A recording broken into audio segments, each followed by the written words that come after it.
Hi, my name is Doug Facey, and I'm a member of the Worship Associate Team of the First Unitarian Universalist Society of Burlington, Vermont. Unitarian Universalists come from many spiritual backgrounds and traditions, and we welcome all who share in our commitment to building a world community based on peace, equity, justice, compassion, and a respect for the environment which supports us all. So whoever you are, wherever you are, wherever you come from, or wherever you're going, you're welcome here. Thanks so much for taking the time to join us. To learn more about who we are, please click on the link at the end of this video or go to our website. Feel free to tell us who you are, and if you wish, we can get back to you to answer any questions that you may have. Many thanks to Sam Whitesell for his musical contributions for today's service, and also Michael Wright for video production that make this online recorded worship possible. And special thanks to my colleague Judy Brook, also a member of the Worship Associate Team. Judy and I created this service together. So we're about to begin.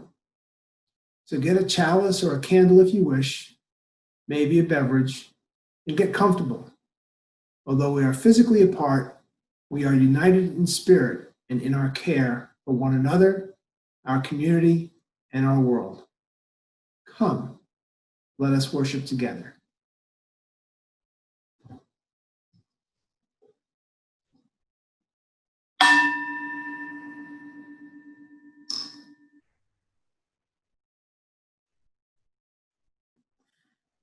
As I light the chalice, please join me in our chalice lighting words, after which Judy will call us to worship.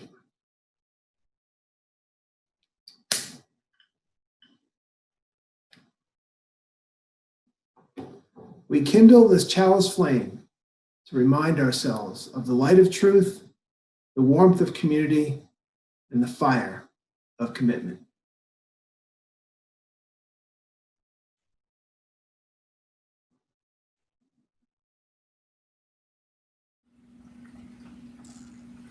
The call to worship this morning is a poem by Mary Oliver titled At the River Clarion.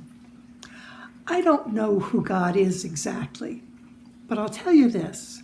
I was sitting in the river named Clarion on a water-splashed stone, and all afternoon I listened to the voices of the river talking.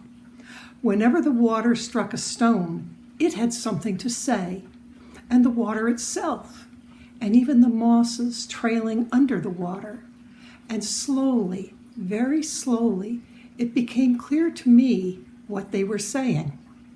And the river said, I am part of holiness. And I too, said the stone. And I too, whispered the moss beneath the water. And still, pressed deep into my mind, the river keeps coming, touching me, passing by on its long journey, its pale, infallible voice singing. We're going to sing all 6 verses of this song, and then at the end, we're going to mix the first 3 verses together into one refrain. You'll see what I mean. But let's get started at the very beginning. I've got peace like a river.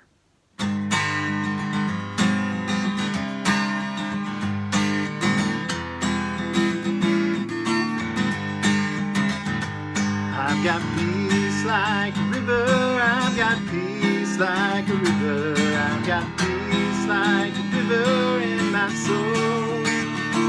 I've got peace like a river, I've got peace like a river, I've got peace like a river in my soul.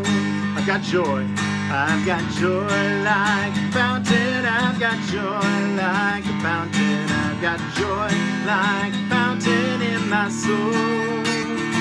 I've got joy like a fountain, I've got joy like a fountain, I've got joy like a fountain in my soul. I've got love like an ocean, I've got love like an ocean, I've got love like an ocean in my soul. I've got love like an ocean, I've got love like an ocean, I've got love like an ocean in my soul. But I've got pain. I've got pain like an arrow. I've got pain like an arrow. I've got pain like an arrow in my soul. I've got pain like an arrow. I've got pain like an arrow. I've got pain like an arrow in my soul. And I've got tears. I've got tears like the raindrops. I've got tears like the raindrops. I've got tears like the raindrops in my soul. I've got tears like the raindrops. I've got tears like the raindrops. I've got tears like the raindrops in my soul. But I've got strength. I've got strength like a mountain. I've got strength like a mountain. I've got strength like a mountain in my soul. I've got strength like a mountain. I've got strength like a mountain. I've got strength like a mountain in my soul. Here's the first three together. I've got peace like a river. I've got joy like a fountain. I got love like an ocean in my soul. I've got peace like a river. I've got joy like a fountain. I got love like an ocean in my soul. Thanks for singing along.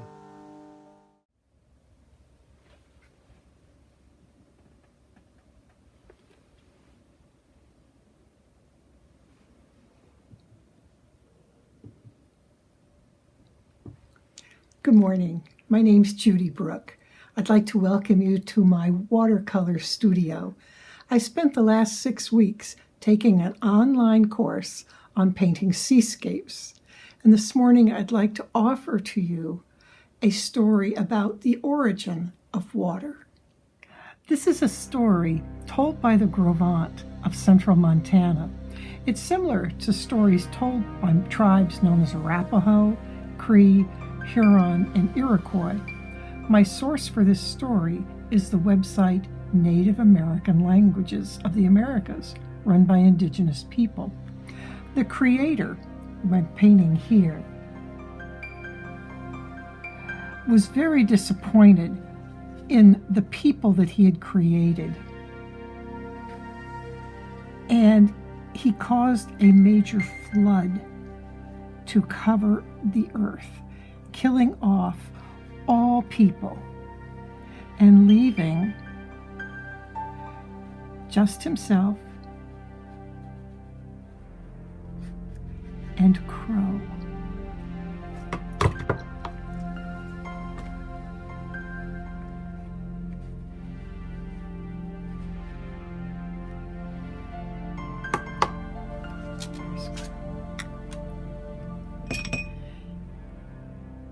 The creator was floating.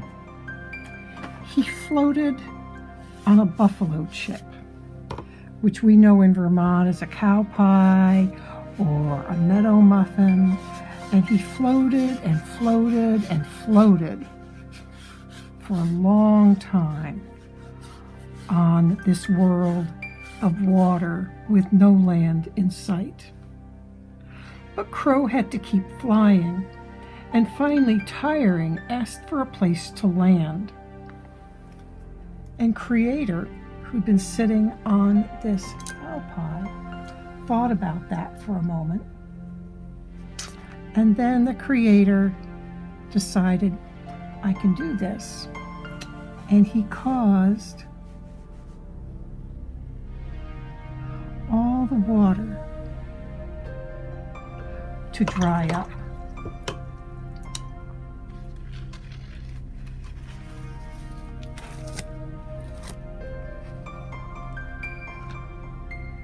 Now there was a place for both to sit.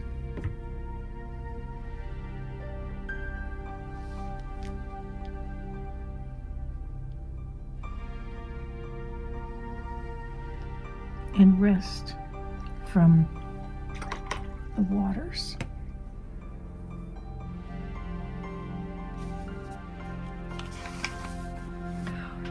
But with no water anywhere, they soon became thirsty, very thirsty. The Creator cried and cried and cried. And the tears coursing down from his eyes formed springs and all the rivers on this land. Thanks very much, Judy, for your artistic gifts and the story about the origins of flowing water in our environment. I'd like to follow up with some thoughts on rivers. Heraclitus, a Greek philosopher who lived about 2,500 years ago, is credited with saying that a person can never step into the same river twice. He recognized that rivers keep changing. Even in the same location, a river is not the same today as it was yesterday, and it will be different tomorrow or even an hour from now.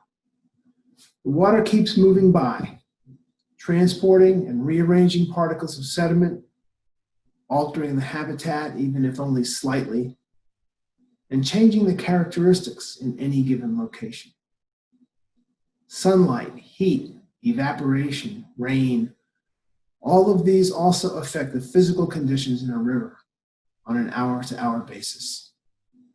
The life in the river also changes hourly, daily, weekly, seasonally, as organisms are swept downstream and some swim back upstream. At any given spot in a river, things are always changing. You can never step into the same river twice. Another general trait of rivers is that they change as they move from their source to the mouth, where they may flow into other rivers or lakes or oceans. And I'd like to use our own Winooski River as an example. Headwater streams are often small and narrow, such as the Winooski here in the town of Cabot, Vermont, close to its source. Sometimes these are steep and swift areas depending on the landscape. Historically, these headwater streams were also often cool due to the shade of surrounding forests. And this shade prevents much sunlight from reaching the stream, so there's very little growth of algae or small plants within the river itself. But the surrounding forest supports life in the streams by the leaf litter and other organic matter that falls into the stream from the surrounding land. Thus, life in the stream depends on the input of nutrients from the surrounding landscape. As these small headwater streams move downslope, they join with other streams and become larger and wider. Here's the Winooski River down below Marshfield, downstream, near the Twinfield School.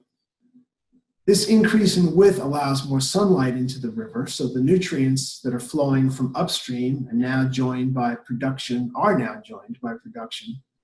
due to photosynthesis of the algae and plants from within the river itself. As the river gets wider, habitat diversity increases.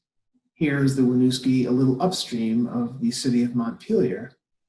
And this diversity, this physical diversity, supports not only more organisms, but more different kinds of organisms.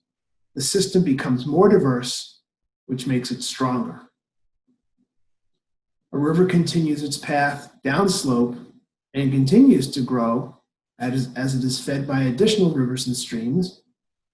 Here's the Winooski in Middlesex, downstream of Montpelier, and increases not only in width, but in many cases also in depth. And here's the Winooski near the town of Richmond. Further downstream toward the mouth, many rivers become wide and deep, such as the Winooski here entering Lake Champlain. You may not see much turbulence at the surface due to the depth of the river, which may give the impression that the water is moving slowly, but there is often a lot that we cannot see beneath the calm surface. These large rivers can be very powerful, which has often resulted in some of that power being harnessed to operate mills and generate electricity. And the power of these rivers can increase dramatically when the input of water from upstream tributaries increases, such as during spring runoff or heavy rains. Upstream, near the source of the river, the water flowing downhill typically follows a path of least resistance. The water does not have the power to move large rocks or tree trunks out of its way, so the water flows around them.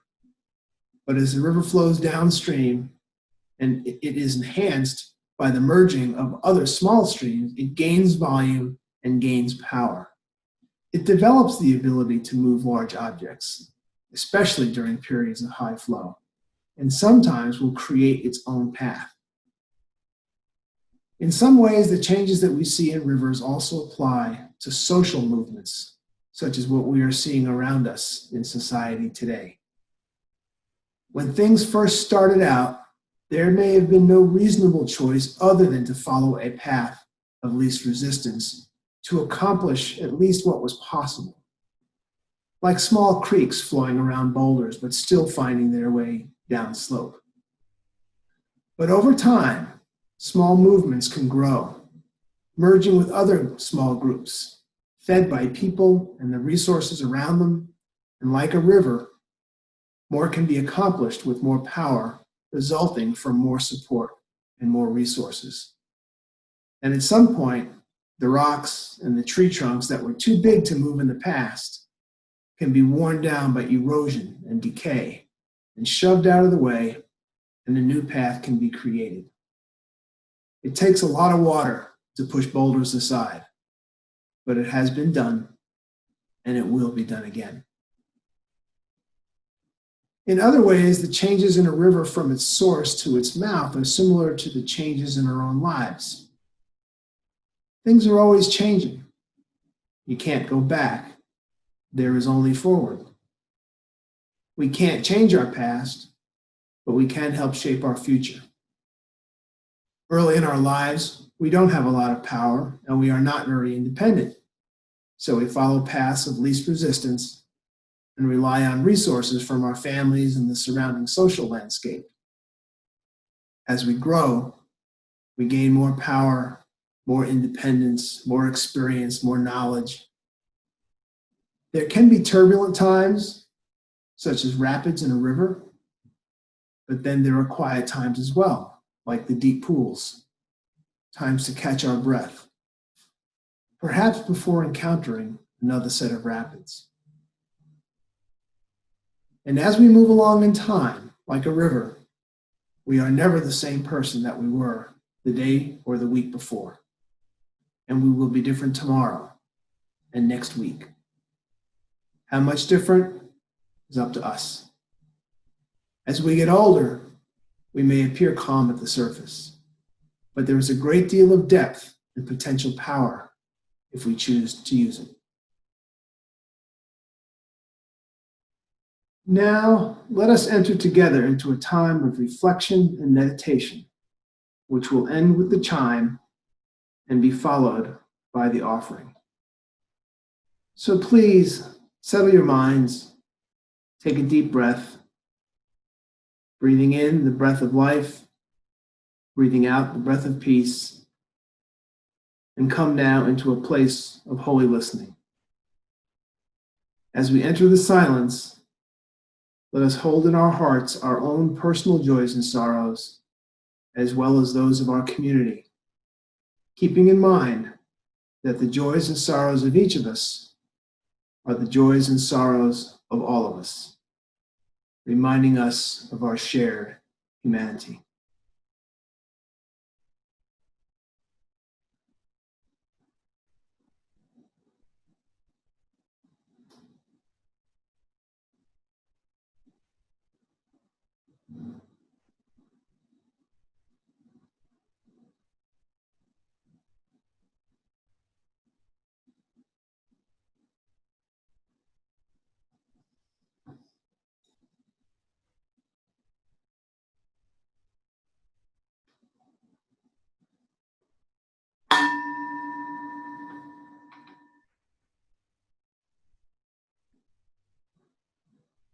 We will now continue in the spirit of heart opening with our weekly offering.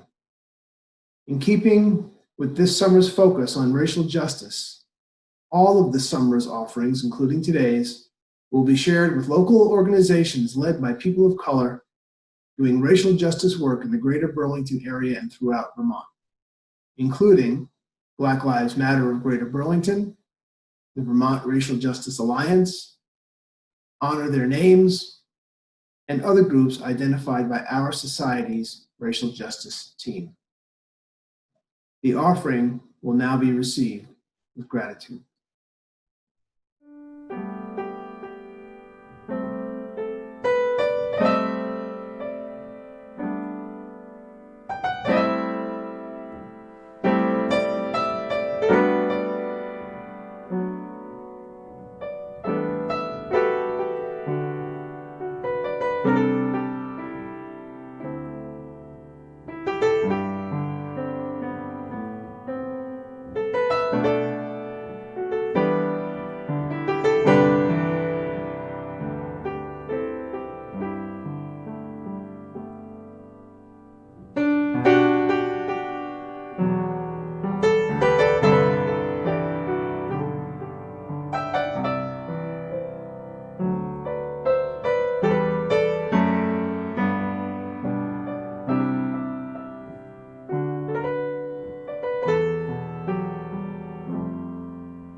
Please join me now in our unison dedication words. With gratitude, we dedicate these gifts in the service of our mission to inspire spiritual growth, care for each other and our community, seek truth, and act for justice.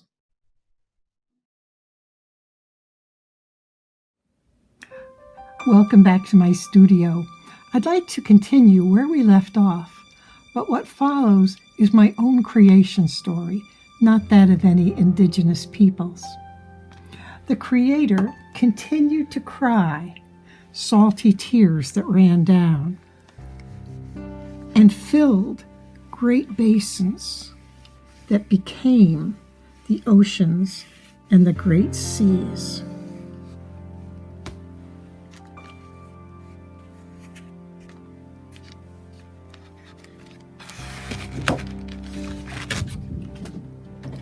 These became home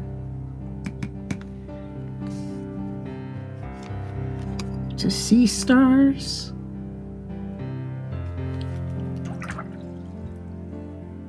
and jellyfish,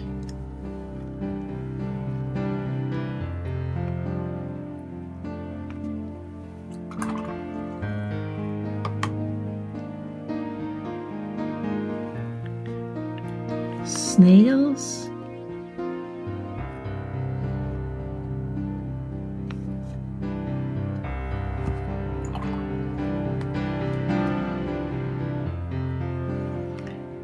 and great blue whales.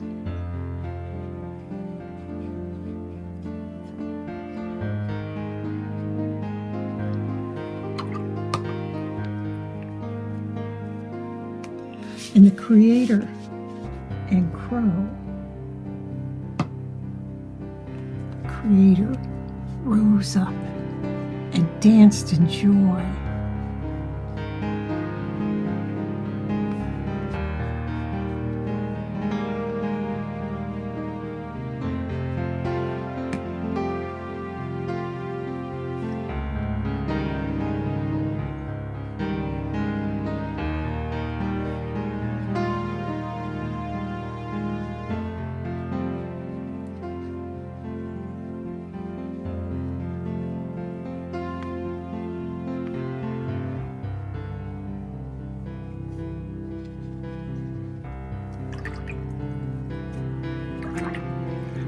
because they were no longer alone.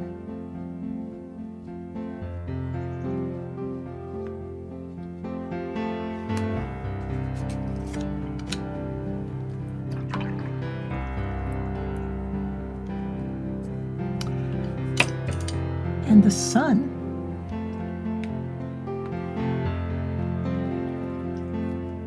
shone brightly.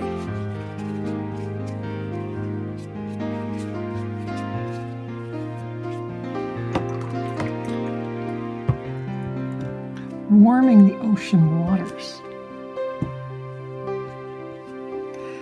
And water vapor began to rise up from the ocean, leaving the salt behind.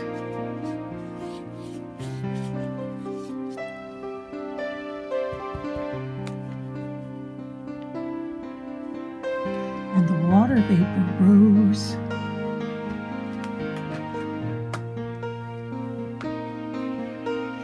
and formed heavy rain clouds.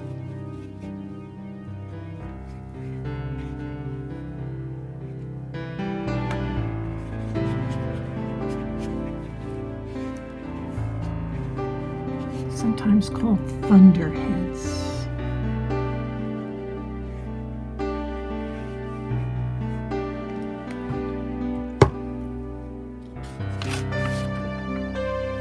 And precipitation fell. Fresh water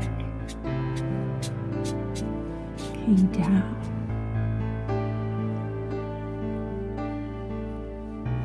And filled small basins.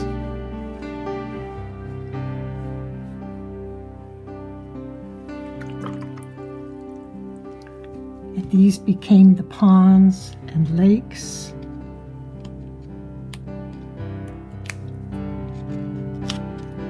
And they filled with fish.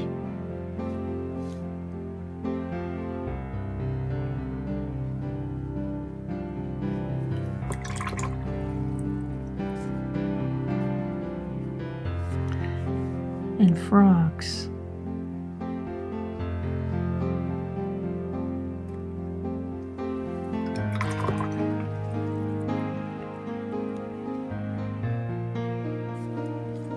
Muskrat.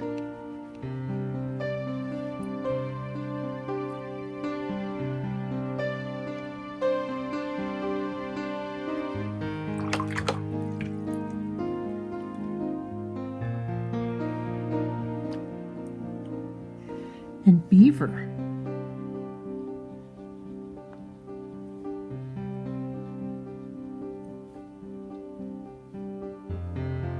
With a flat tail.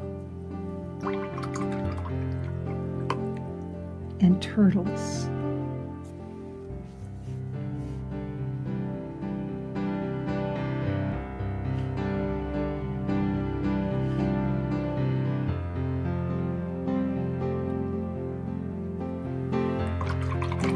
And the Creator danced, and the crow cawed, welcoming their new companions to this earth.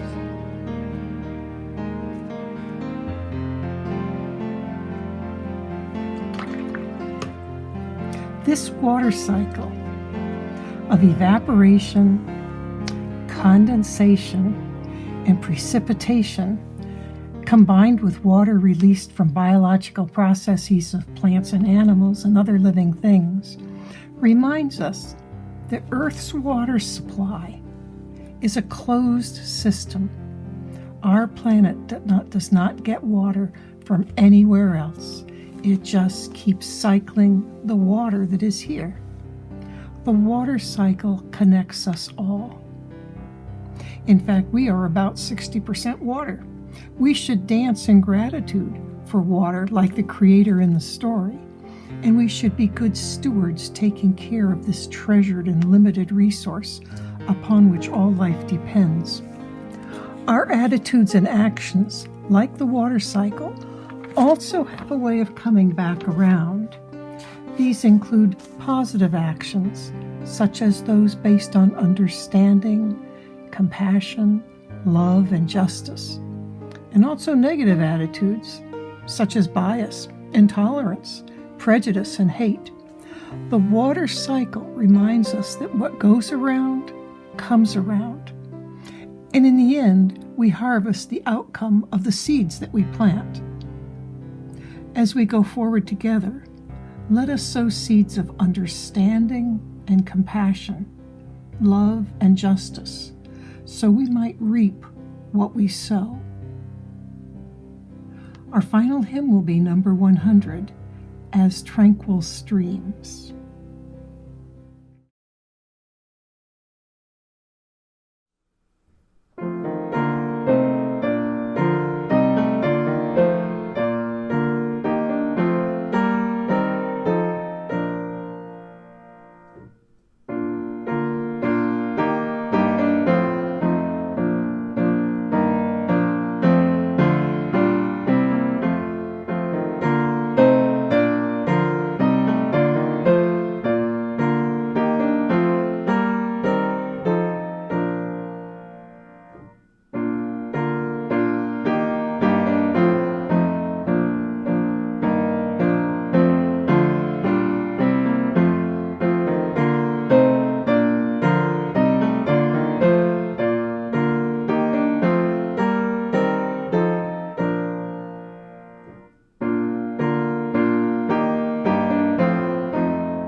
Please join me in saying these words as we extinguish our chalices.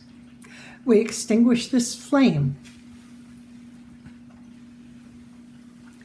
but not the light of truth, the warmth of community, or the fire of commitment.